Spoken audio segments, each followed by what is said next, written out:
എല്ലാവർക്കും നമസ്കാരം.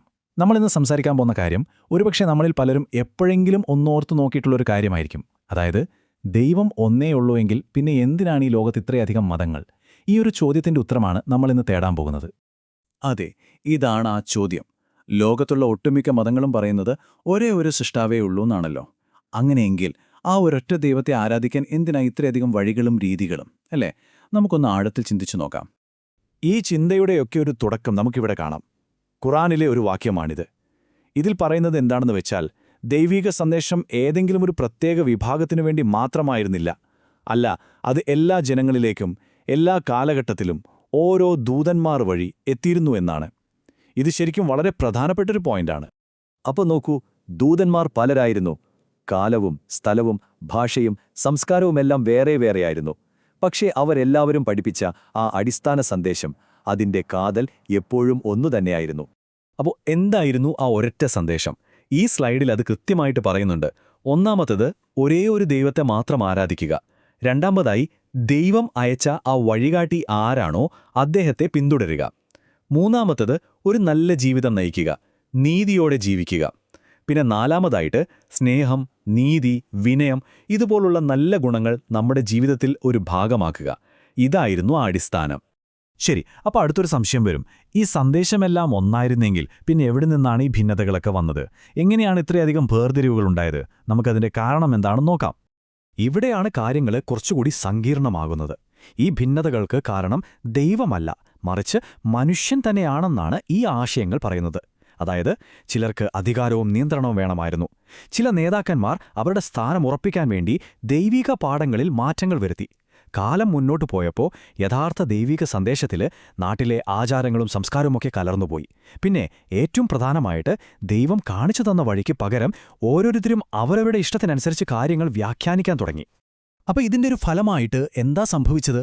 ദൈവമയച്ച ആ വഴികാട്ടിയെ പൂർണ്ണമായി വിശ്വസിക്കുന്നതിന് പകരം മനുഷ്യർ അവരുടെ സ്വന്തം ബുദ്ധിക്കും ന്യായങ്ങൾക്കും കൂടുതൽ പ്രാധാന്യം കൊടുത്തു. ഇത് പതിയെ പതിയെ അവരെ ആ യഥാർത്ഥ സന്ദേശത്തിൽ നിന്ന് അകറ്റി. ശുദ്ധമായ ദൈവിക പാഠങ്ങൾക്ക് മുകളിൽ മനുഷ്യൻ്റേതായ കൂട്ടിച്ചേർക്കലുകൾ വന്നു. ഈ ഒരു വാചകം നോക്കൂ, അത് കാര്യങ്ങൾ വളരെ വ്യക്തമാക്കുന്നുണ്ട്. ഭിന്നത ആരംഭിച്ചത് സ്വർഗത്തിലല്ല, മറിച്ച് മനുഷ്യഹൃദയത്തിലാണ്. പ്രശ്നം തുടങ്ങിയത് ദൈവത്തിൽ നിന്നല്ല, അത് മനുഷ്യന്റെ ഉള്ളിൽ നിന്നാണ്. അവന്റെ അഹങ്കാരത്തിൽ നിന്ന്, അധികാരത്തോടുള്ള ആർത്തിയിൽ നിന്ന്, പാരമ്പര്യങ്ങളെ അന്ധമായി പിന്തുടരുന്ന സ്വഭാവത്തിൽ നിന്നൊക്കെയാണ്. ഇതുവരെ നമ്മൾ പ്രശ്നങ്ങളെക്കുറിച്ചാണല്ലോ സംസാരിച്ചത്. ഇനി നമുക്ക് പരിഹാരത്തെക്കുറിച്ച് ചിന്തിക്കാം. ഈ കാണുന്ന വ്യത്യാസങ്ങൾക്കെല്ലാം അപ്പുറത്തേക്ക് നോക്കി എല്ലാ മതങ്ങളുടെയും ഉള്ളിലുള്ള ആ യഥാർത്ഥ സത്ത, ആ കാതൽ എന്താണെന്ന് കണ്ടെത്താനാണ് നമ്മൾ ശ്രമിക്കേണ്ടത്. ഈ സ്ലൈഡൊന്ന് ശ്രദ്ധിച്ചു നോക്കൂ. ലോകത്തിലെ പ്രധാനപ്പെട്ട 3 ഗ്രന്ഥങ്ങളിൽ നിന്ന് ഒരേ ആശയം വരുന്ന ഭാഗങ്ങളാണിത്. ഭഗവത്ഗീത, ഖുർആൻ, ബൈബിൾ. ഈ 3ഉം പറയുന്നത് ഒരേ ഒരു ദൈവത്തെക്കുറിച്ചാണ്. എല്ലാറ്റിൻ്റെയും സൃഷ്ടാവ് ഒന്നാണെന്ന് ഇവയെല്ലാം അടിവരയിട്ട് പറയുന്നു. അപ്പോൾ ഇതിൽ നിന്ന് നമുക്ക് എന്ത് മനസ്സിലാക്കാം? എല്ലാറ്റിൻ്റെയും ഉറവിടം ഒന്നാണെങ്കിൽ അതിൽ നിന്ന് വരുന്ന യഥാർത്ഥ മതത്തിൻ്റെ അടിസ്ഥാനവും ഒന്നായിരിക്കണമല്ലോ, അല്ലേ? അപ്പോൾ എന്തായിരിക്കും ആ പൊതുവായ അടിസ്ഥാനം? ഉത്തരമിതാണ്: സ്നേഹം. ബൈബിൾ പറയുന്നു, ദൈവം സ്നേഹമാകുന്നു.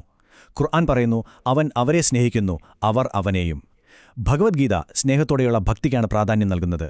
ബുദ്ധമതമാകട്ടെ എല്ലാ ജീവികളോടുമുള്ള സ്നേഹത്തെയും കരുണയെയും കുറിച്ചാണ് പഠിപ്പിക്കുന്നത്. അപ്പോൾ ചുരുക്കി പറഞ്ഞാൽ, എല്ലാ മതങ്ങളുടെയും അടിസ്ഥാനം സ്നേഹമാണ്.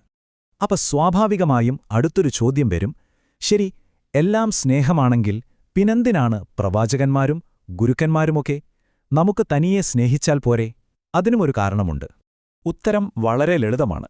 കാരണം യഥാർത്ഥ സ്നേഹം, നിസ്വാർത്ഥമായ സ്നേഹം, അതങ്ങനെ തനിയെ പഠിക്കാൻ പറ്റുന്ന ഒന്നല്ല. അത് നമുക്ക് ആരെങ്കിലും പഠിപ്പിച്ചു തരണം. എങ്ങനെ സ്നേഹിക്കണം, ആരെ സ്നേഹിക്കണം, എന്താണ് യഥാർത്ഥ സ്നേഹം എന്നൊക്കെ മനസ്സിലാക്കാൻ നമുക്കൊരു വഴികാട്ടി വേണം. ഈ സ്ലൈഡ് നോക്കൂ. ചരിത്രത്തിൽ വന്നിട്ടുള്ള എല്ലാ വലിയ വഴികാട്ടികളും ഒരേ കാര്യമാണ് പഠിപ്പിച്ചത്: സ്നേഹം. മുഹമ്മദ് നബി ലോകത്തിന് കാരുണ്യമായിട്ടാണ് വന്നതെന്ന് പറയുന്നു. യേശുക്രിസ്തു നിന്നെപ്പോലെ നിന്റെ അയൽക്കാരനെയും സ്നേഹിക്കാൻ പറഞ്ഞു.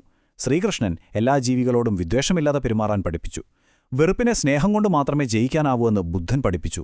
അപ്പോൾ ഇവരെല്ലാവരും സ്നേഹത്തിന്റെ അധ്യാപകരായിരുന്നു.